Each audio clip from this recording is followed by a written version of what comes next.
brought you by Silver Pumps and Motors. Top quality और consistent performance के लिए सिर्फ सिल्वर पंप्स नाम याद रखना। సొంత నియోజకవర్గం ఖమ్మం జిల్లా మదిరిలో డిప్యూటీ సీఎం భట్టి విక్రమార్క పర్యటించారు. అనంతరం మీడియాతో మాట్లాడుతున్నారు. ఆ లైవ్ చూద్దాం. ఓట్లని లెక్కగట్టి వాళ్ళ అకౌంట్లో వేసిన సంగతి కూడా మీ అందరికీ తెలిసింది.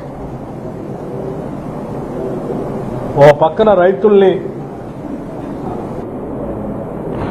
కావాల్సిన సంక్షేమ కార్యక్రమాలు చేస్తూనే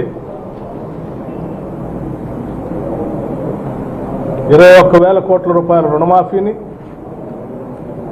18,000 కోట్ల రూపాయల రైతు భరోసాని, సన్న ఓట్లకు ఇచ్చేటువంటి 2,675 కోట్ల రూపాయల బోనస్ని, ఇంకో 12,500 కోట్ల రూపాయలు వ్యవసాయ పంపు సెట్లకు ఇచ్చేటువంటి సబ్సిడీ అమౌంట్ని రాష్ట్ర ప్రభుత్వం రైతుల కోసం కడుతూనే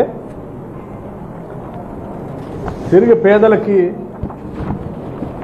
రేషన్ కార్డు ద్వారా ఇచ్చేటువంటి బియ్యానికి ఒక 13,523 కోట్ల రూపాయలు కూడా సన్న బియ్యం ఇవ్వడం కోసం ఖర్చు పెడతాం.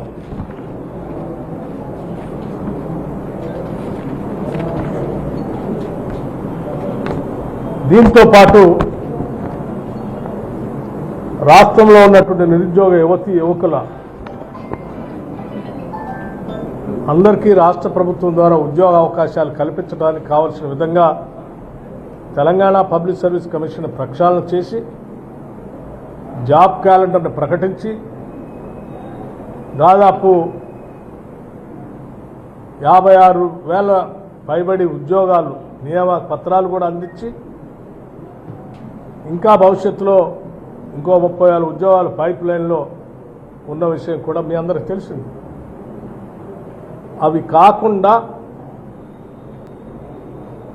ఉద్యోగాలు పొందలేనటువంటి రానటువంటి నిరుద్యోగ యువకులు 10 ఏళ్ల పాటు వాళ్ళు పడుతున్నటువంటి బాధని ఆవేదనని అర్థం చేసుకొని రాష్ట్ర చరిత్రలోనే కాదు దేశ చరిత్రలో కూడా మొట్టమొదటిసారి 9,000 కోట్ల రూపాయలతో రాజీవ్ యువ వికాసం అని ఒక కొత్త స్కీమ్ని ప్రకటించడమే కాదు, దాన్ని పూర్తి స్థాయిలో అమలు చేసే ప్రక్రియలో భాగంగా ప్రకటించిన నాటి నుంచి శాంక్షన్ లెటర్ ఇచ్చేంత వరకు కూడా క్యాలెండర్ను ప్రకటించి ముందుకు పోతా ఉన్నాం.